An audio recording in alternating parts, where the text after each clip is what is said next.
Hello, I'm a retired general. Welcome to my channel. I'm here because what you see on the news tells you what is happening. I'm going to tell you what it means, as someone who has read intelligence assessments and been inside decision-making rooms. One more thing before we begin. This channel uses its revenue to fund student scholarships. If you subscribe, like, and comment, you are directly supporting that mission. Please hit subscribe now and turn on notifications. Now let's get into it. یکی من باهایی نمی‌خورم.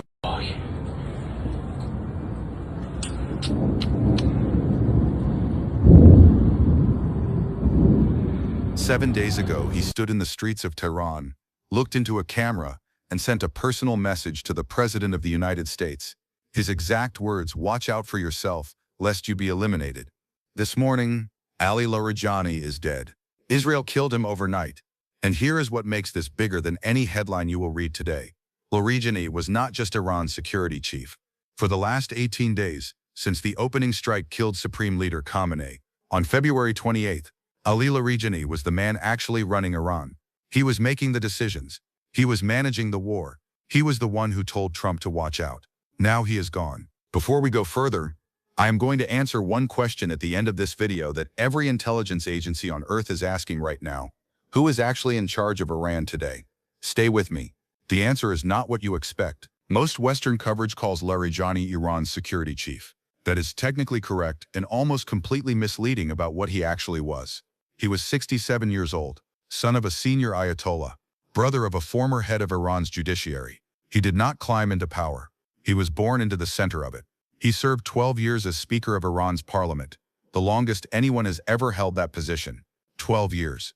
He outlasted every political shift, every internal power struggle, every factional battle inside the Islamic Republic, and remained standing. In 2021, he flew to Beijing and negotiated Iran's 25-year strategic partnership with China, a deal worth hundreds of billions of dollars designed to keep Iran's economy alive under Western sanctions. When Iran needed a lifeline, Larijani was the man who secured it. He was the key liaison managing Iran's relationship with Russia, the intelligence coordination, the weapons transfers, the targeting data. That relationship ran through him. The U.S. Treasury sanctioned him personally. Their own words, one of the first Iranian leaders to call for violence against the legitimate demands of the Iranian people. On March 10th, he posted publicly in response to Trump's threats, "Iran does not fear your paper threats. Watch out for yourself lest you be eliminated." On March 13th, 4 days ago, he walked through Tehran's streets, took selfies with passers-by, did a live television interview. He told the interviewer, "It's clear the Americans are running out of steam." That same day, the U.S. State Department put a $10 million bounty on his head. His response, he quoted a Shia martyr, "I do not see death as anything but happiness." That night, Israel killed him. Larijani was not the only target. In the same operation, the IDF confirmed it killed General Hossein Salami, commander of Iran's Basij paramilitary forces, along with his deputy. The Basij is the force that crushed Iran's domestic protests, that carried out mass arrests, that ran the detention centers. Its commander was killed in a makeshift tent, not at any known headquarters. Iran's top officials are no longer staying in fixed locations. They are moving constantly, using improvised shelters. Israel is finding them anyway.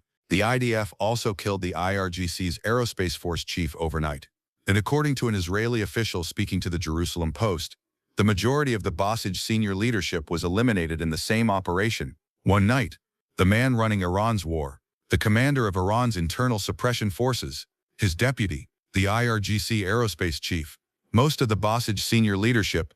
Now the question I said I would answer, who is actually running Iran right now? Let me lay out what we know. Ayatollah Ali Khamenei, Iran's supreme leader for 37 years, was killed on day 1, February 28th. Mojtaba Khamenei was appointed his successor on March 8th, but he is wounded, hiding at a secure location, and has not made a single public appearance in 18 days.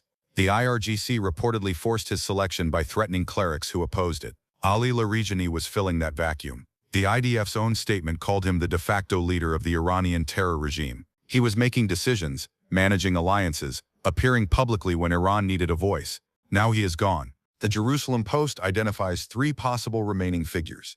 First, Ahmed Vahiti, the IRGC's newly announced commander, a deputy who was not a top 10 figure before this war, experienced but largely unknown publicly. Second, President Peshkian, viewed by analysts as too weak to control the IRGC. Third, Mojtaba Khamenei himself, if he is healthy enough, If the IRGC will follow him, here is the honest answer. Iran has lost so much of its experienced senior leadership in 18 days that the question of who has the authority, the institutional knowledge, and the respect to make binding strategic decisions is genuinely unclear, even to intelligence agencies, even to Iran. That is not a comfortable situation for anyone. Not because Iran is about to collapse, it is not, but because a military with unclear command authority makes unpredictable decisions. And unpredictable decisions at this scale are how things escalate past the point of control. While the leadership eliminations dominated day 18, the war escalated on every other front. Iran struck Fujairah, one of the only remaining bypass routes around the Strait of Hormuz. Ships have been attempting to use Fujairah as an alternative to avoid the Hormuz closure.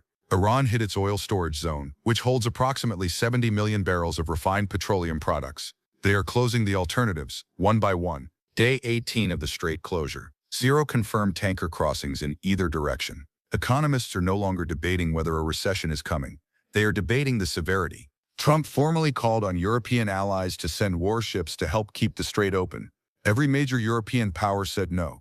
Germany's defense minister said publicly, "What does Trump expect a handful of European frigates to do that the powerful U.S. Navy cannot? This is not our war. We did not start it." Spain ruled out participation. Italy said sending ships would mean entering the war. Even Britain said it would not be drawn into a wider conflict. Trump's response to America's oldest allies was 2 words: "We will remember." Russia, meanwhile, is increasing its support to Iran. 2 U.S. officials confirmed to MSNBC that Russia is providing before and after satellite photos to Iranian targeters, helping them assess whether they are hitting U.S. forces and sending advanced components for the Shahed drones. When the Director of National Intelligence was asked about Russian intelligence sharing at a Senate hearing, her answer was that confirmation would require a closed session. A senator called that the first cousin of a yes. Here is where day 18 leaves us. The man who publicly challenged Trump and promised he would be eliminated was eliminated. 7 days after the threat, 4 days after walking through Tehran's streets, his last communication was a handwritten note commemorating Iranian sailors who had been killed. Whether he wrote it before the strike or his team published it after, the image is striking. The last thing Ali Larijani said to the world was not defiance. It was grief. Iran has now lost its supreme leader, its de facto operational commander, its Basij chief, and most of its senior military leadership in 18 days. The Strait of Hormuz is closed. The missiles are still flying, and the question of who makes Iran's next decision has never been harder to answer. Subscribe. Notifications on. When Iran responds to Larijani's killing, and it will, I will be here with the full breakdown. Now tell me, with Iran's entire senior leadership eliminated in 18 days, do you think this war ends at the negotiating table, or does an Iran without clear leadership become more dangerous, not less? Drop your answer below. I read every one.